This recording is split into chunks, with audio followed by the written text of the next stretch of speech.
here once again with another Eden Zero manga chapter review, and I have to say, this ongoing arc is shaping up to possibly be the best arc in Eden Zero if things keep going the way they are. Right now, Burial Gore is still the best arc in Eden Zero, and it's going to be hard to top it, but this arc is making a lot of good setup and making things very interesting for all parties involved to make it one of Eden Zero's best. And I honestly hope that this could in fact be Eden Zero's best arc at this point once it's finished, depending on how things play out and how these next couple of matchups are handled and done in a particular pacing type of way that makes sense for the story as well. But anyway, before we get into the video, don't forget to like and subscribe to the channel, to hit the notification bell for updates on future videos. At the point of me recording this video, I am at 490 subscribers, maybe one or two more by the time this video is out. And I am so close to reaching 500 subscribers. And Eden Zero content has been getting more and more support over the last couple of weeks with how these videos have been doing. And I cannot wait for you guys to see what I am working on for Eden Zero in particular, because it is something that I have thought of doing for a while, but now that I've been covering Eden Zero for a few months now, I am straight up going to start doing this. But yeah, with all that said and done, I am going to start the video right now. In the last chapter, we had Shiki and Shura's fight basically getting interrupted as Shiki literally just slapped away Shura's hand and his invitation to be friends, as Shura was not willing to stop his plan of literally committing, well, genocide. So yeah, that makes complete and total sense.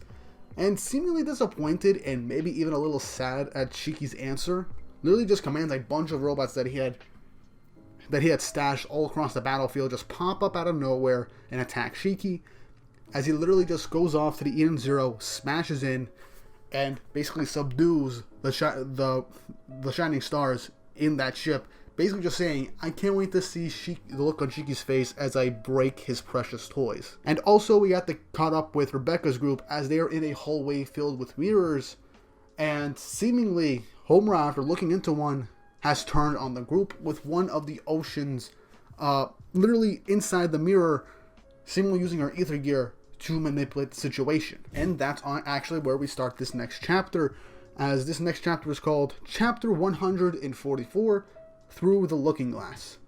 Now this chapter actually starts off back in space during this giant battle, with actually the members of the Oasis rebel army literally taking on and destroying a bunch of the Empire troops, and we're having a nice bits of dialogue with each of these members. Hell, even one of them is a couple and doing some mushy lovey-dovey stuff as they're literally blasting people to smithereens, which is kind of funny, and I like the rest of their teammates' reactions to everything that's going on. But the important portion of this opening part of the chapter is actually Goodwin's conversation with Eraser of the Intergalactic Army, as he says straight up to Eraser that once the Aoi Cosmos reach high tide, everything will be connected and all of the bots will be shut off with the flip of a switch. They will die. And Eraser really says that they were pretty much aware of all this right now. Goodwin says that he doesn't know what they want while they're here, and it's their fight, and for them to stay out of it. Eraser retorts by saying that he's not trying to get in their way, and that what they both want is to protect the Aoi Cosmos,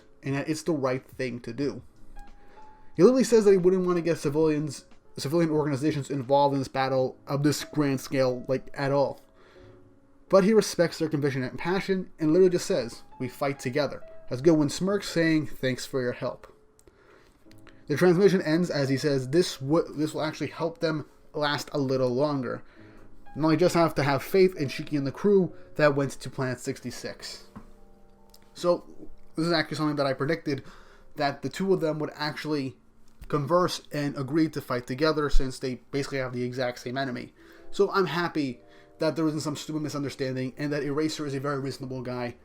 So I'm happy about that. And Eraser is growing to be one of my favorite members of these Ratio and Interstellar, because he seems to be the more level-headed of the bunch to an extent. But yeah, that's actually something pretty interesting. But now we head back to the Eden Zero, as literally Goodwin is saying that they're counting on the Eden Zero to basically stop Shura, as he's staring down at the whole crew as they're all pinned down by Shura's strong gravity. Hermit opens up a comm link to Shiki, trying to tell him what's going on and asking for help. that he has to come back for the ship. There's trouble. Shiki's wondering what's going on, then he looks at the ship and notices what's going on and starts to lunge and run towards it. But the bots just dogpile on top of him as he's literally trying to break free. Then, one of the bots in front of him literally opens up a countdown from 2 minutes stating, "Long live Shura, self-destruct sequence activated," as I assume all the bots there have a self-destruct sequence, as then a huge explosion takes up and engulfs that entire area. Now Shiki is a shonen protagonist. He is not going to die from a giant explosion. I mean, if this were true, he probably would have died long ago. But what I think could possibly happen for him to survive is maybe he went into overdrive to withstand the explosion, since his durability is increased to an absurd degree, and he's flying towards the Eden Zero at a breakneck speed. I'm not entirely sure. But the group fighting outside of the Eden Zero noticed that giant explosion, as they realize that is where Shiki was dropped off, as Jin ends up going to check out the explosion. We would then cut back to Rebecca's group as they are in the room of mirrors where seemingly Homura has turned on them. They're wondering what's going on, what's gotten into her, and that she was acting strange ever since she looked into the mirror. Happy brings up that there might be an ether gear attack if an enemy is around, and Pino notices that Homura's mole is on the wrong side, and even Wise realizes that she is holding her sword in the opposite way, and that now she's left-handed. Everyone's wondering what's going on as Maskoi, again, dressed as Shiki for whatever reason, trying to act like him, and everyone trying to get him to just not go close to Homura, says, "Even flipped horizontally, you are my friend." And he then gets kicked in the face and thrown to the other side of the room, which is honestly one of the more comedic panels of this chapter. I like it.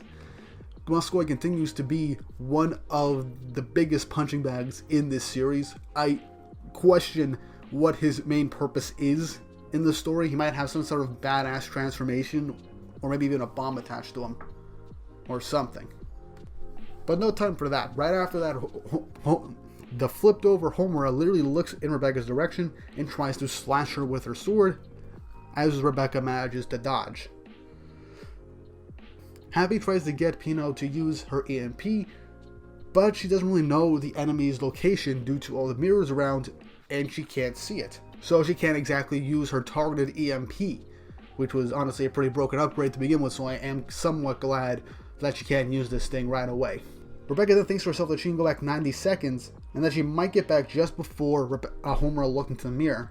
But she doesn't really know what caused it, and she's not even sure if she'll be able to change anything. Worst case, the mirror will get her too, and she won't be able to use her Cat Leaper's abilities to reverse back in time for 90 seconds. So then, as Wise tries to hit Homura with a gun with a bunch of tranquilizers, she slices them all up, and he then basically realizes, right, bullets don't work on her. As Happy tells Pino to use her EMP, literally so that the tranquilizers can work on her, she uses it, gets rid of the ether gear around Homura, and Rebecca gives the command to Wise to shoot her. But he then turns on her, pointing his gun at Rebecca right at that moment, as she literally realizes that the mirrors got Wise also. Happy reaches out to Rebecca as she then uses her Cat Leaper and uses reverse to go back in time. And when she gets back, she realizes that she went back not far enough. Literally right after Homura most likely punched Maskoi to the side. She waited too long. So, as we all know, Rebecca's ether gear can make her go back in time, but at her command, it can only be most likely, her limit at this point is like 90 seconds. She can't go back any further unless she uses a massive amount of ether, or if it is a life or death situation. So far from that happening back in Belial Gore, that is all we know of how Rebecca has used her Cat Leaper ability to go back in a much further state in time. As the same situation is being played out again, Rebecca tells everybody to get out of this area and not to look at the mirrors. Wise asks what about Homura, but Rebecca says they'll figure it out later. For now, they just need to get away from all these mirrors so they don't get affected the same way Homura did. As they're running away, we then see Homura in the mirror looking into the real world, saying that what's going on. She sees this image, her reflection of her fighting her friends. as she then looks around and realizes everything, all the writing is reversed. Everything is literally backwards. And that she is in the mirror world, since she is also greeted by the same oceans that we saw at the end of the previous chapter, stating that she is inside the very mirror that she was glancing into. This is her world.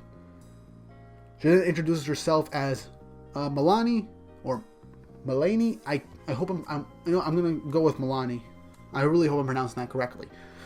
Saying that she is one of the oceans, and she goes on to explain to Homura as she is asking what's going on outside with that other version of her. Milani states that she is basically the mirror version of Homura, and that this is how Milani fights.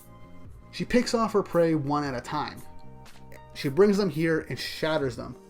And to that, I honestly believe she is talking about creating a clone of them to fight off her friends, as she, one by one, tries to kill off the members of the crew in this mirror world, where I assume she has a very strong, almost unrealistic advantage. Homura gets in a fighting stance and says that she will strike down all who threaten her friends, as the chapter ends. So, in all honesty, not to the same degree as the previous chapters with the Shiki and Shura fight, but overall I am liking that we got more focus on basically Rebecca's group and what is going on with the mirrors to a more, how should I put this, a bit of an extent, to the point where we understand what's going on. Homura is trapped in a mirror world created by one of the ocean's ether gear abilities, and now a copy of her is basically chasing down her friends, and from what I can tell, Milani has to be looking through the mirror, or maybe has to touch the mirror herself in order to create a copy and drag the real one in, seemingly instantaneously. And now Homura has to fight off Milani, while the rest of the Eden Zero crew downstairs with Rebecca's group has to fight off this evil flipped version of Homura. And Shiki is seemingly caught in a giant explosion from a bunch of self-destructive bombs. Now Jin is going off to check on Shiki. Now I do think that Shiki survived this explosion, and the only logical way for him to do this is either to use his ether gear to create a miniature black hole to an extent to absorb a good chunk of the shockwave and the blast above him, and that would probably only be done if he rages into his overdrive state, since it's him using his power to its absolute max. It's possible he went into overdrive for the extension of that explosion so he can tank it and survive, and Jin is going to give Shiki a ride to the Eden Zero so he can fight Shura again. But yeah, that's pretty much the entire chapter. We got some setup for one of the ocean's fights. I believe this next coming chapters are going to take a break from Shiki trying to take on Shura, as the rest of the Shining Stars are pinned down by Shura right now, and the fighters in the air are too busy fighting off Shura's forces on the planet. So if we're going to see any more Oceans matchups, it's going to be with Rebecca's group, at least for the moment. But yeah, I'm not sure how this is going to go. I honestly think my prediction could be true, with Shiki tanking the blast into overdrive for a short time and Jin just taking him to the ship, as the Shura-Shiki fight just continues back on the main planet. And then and then the rest of the Eden Zero crew manages to land and fights off the rest of the Oceans and Shura's forces. But yeah, we still have Elsie and Ziggy that are still unaccounted for, and Justice and I believe the other guy's name is Jaguar are still on their way to Eraser's location. So for all we know, things could still turn out good-ish for the Eden Zero crew, but we still don't know. This was a pretty decent chapter, all in all. I'm not going to say this wasn't bad, this wasn't amazing, but it was just good setup and gave us a few questions on what could possibly happen. Overall, I enjoyed the chapter, and I hope you guys enjoyed this chapter too. Let me know your overall thoughts on the chapter. How do you think Shiki survived? What do you think the upcoming matchups will end up being? How will Homura beat this mirror user? And how will Rebecca's group survive seemingly a flipped version of Homura? Let me know in the comments down below, as well as some theories on what could possibly happen in the upcoming chapters. And if you haven't already, subscribe to the channel and like this video so I can keep making Eden Zero content for you guys for the rest of the time that I have on YouTube. I wasn't sure what I was going to say at this point, but whatever. Anyway, I hope you guys enjoyed, and I hope you all have an awesome day.